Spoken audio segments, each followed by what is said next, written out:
Aabot sa 10 milyong piso ang iniwang pinsala sa agrikultura ng Bagyong Ferdy sa Batanes Group of Islands kung saan itinaas kahapon ang signal number 4.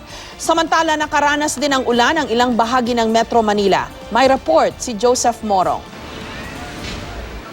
Dumilim at halos zero visibility sa Aurora Boulevard kanina dahil sa malakas na ulan. May mga estudyanteng naabutan. Ang baha sa ilang bahagi ng kalsada umabot hanggang bukong-bukong. Sa ilang kalsada malapit sa Timog Avenue, Tomas Morato Avenue, mabilis ding naipon ng tubig. Nagpabigat ito sa daloy ng trapiko. Malakas din ang ulan sa ilang lugar sa Maynila. Dahil sa masamang panahon, kanselado ang ilang domestic at international flights sa NAIA Terminal 1, NAIA Terminal 2, NAIA Terminal 3 at NAIA Terminal 4.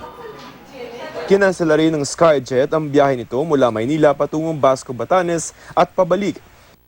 Dahil pinakanapuruhan ng Bagyong Ferdy ang Batanes Group of Islands, nag-iwan ito ng matinding pinsala sa agrikultura. Sa pinakahuling taya ng pamahalang panlalawigan, nasa hindi bababa sa 10 milyong piso na ang halaga ng pinsala sa mga pananim doon.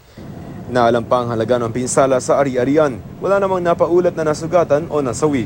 What we are doing is we are organizing a rapid telecommunications team to be deployed in Batanes, including a rapid damage assessment and needs analysis team who will be doing the assessment in the province of Batanes. However, base po dun sa forecast ng Pag-asa at dun sa mga reports sa ating mga kababayan, medyo masama pa at masungit ang panahon sa probinsya.